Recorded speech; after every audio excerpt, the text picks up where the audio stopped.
Di sini saya akan menjelaskan materi tentang teks argumentasi. Adapun poin-poin penting yang akan saya jelaskan dalam video ini, yang pertama yaitu pengertian teks argumentasi, yang kedua struktur teks argumentasi, yang ketiga ciri-ciri teks argumentasi, yang keempat jenis-jenis teks argumentasi, yang kelima langkah-langkah menulis teks argumentasi, yang keenam kaidah kebahasaan, dan yang ketujuh contoh teks argumentasi.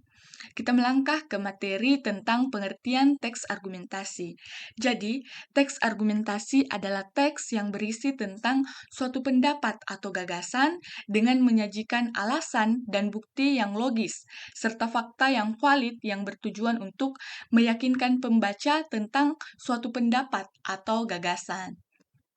Poin kedua yaitu struktur teks argumentasi.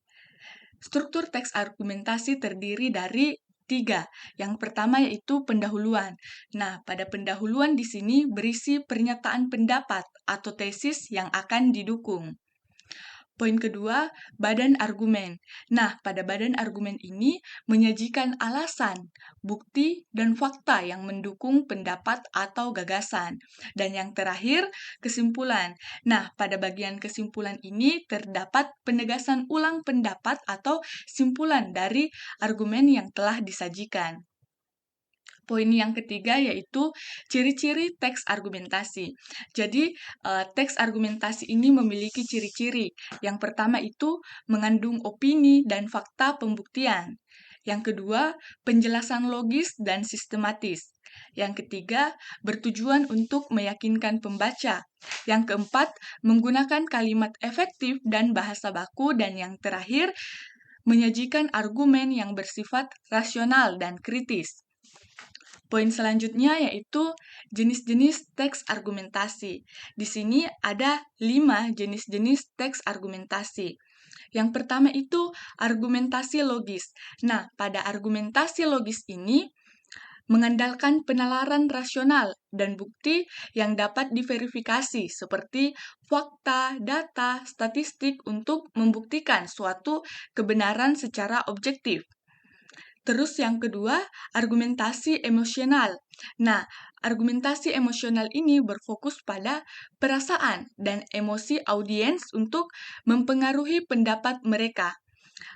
Argumentasi emosional ini seperti iklan, pidato politik, atau kampanye. Yang ketiga, argumentasi etis. Nah, argumentasi ini didasarkan pada nilai-nilai moral, etika, kredibilitas, atau otoritas moral dari pembicara.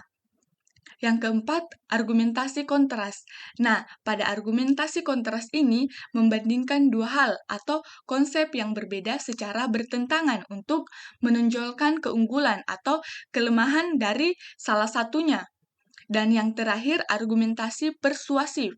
Nah, pada argumentasi persuasif ini merupakan pendekatan yang lebih umum dan dapat mencakup jenis-jenis argumentasi lain.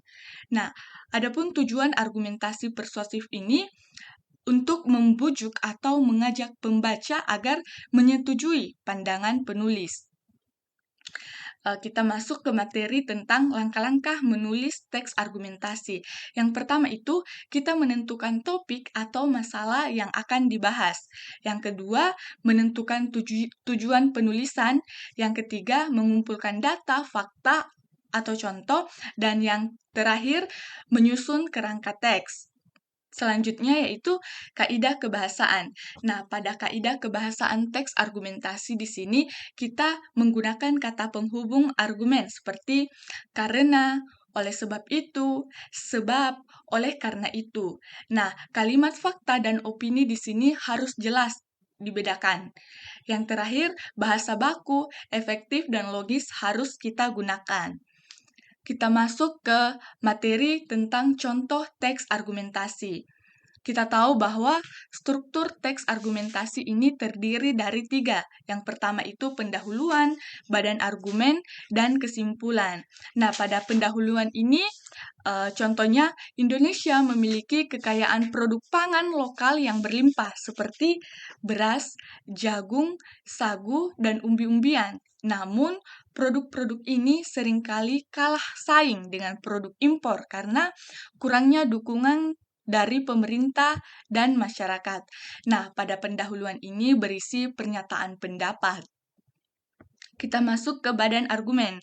Produk pangan lokal harus diprioritaskan dan didukung agar dapat bersaing di pasar nasional maupun internasional.